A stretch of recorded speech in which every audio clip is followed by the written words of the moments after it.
ગીર સોમનાથના નવનિયુક્ત એસપી જયદીપસિંહ જાડેજાએ વિધિવત રીતે ચાર્જ સંભાળ્યો।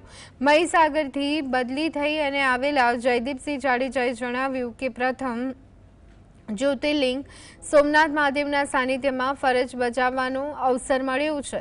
તેમણે સરહદી વિસ્તારમાં કાયદો અને વ્યવસ્થા જાળવવા માટે રાજકીય તેમજ સામાજિક અગ્રણીઓનો સહકાર મળે તેવી અપીલ કરી છે। જિલ્લામાં શાંતિ અને સુરક્ષા સુનિશ્ચિત કરવા તેઓ પ્રતિબદ્ધ હોવાનું પણ તેમણે ઉમેર્યું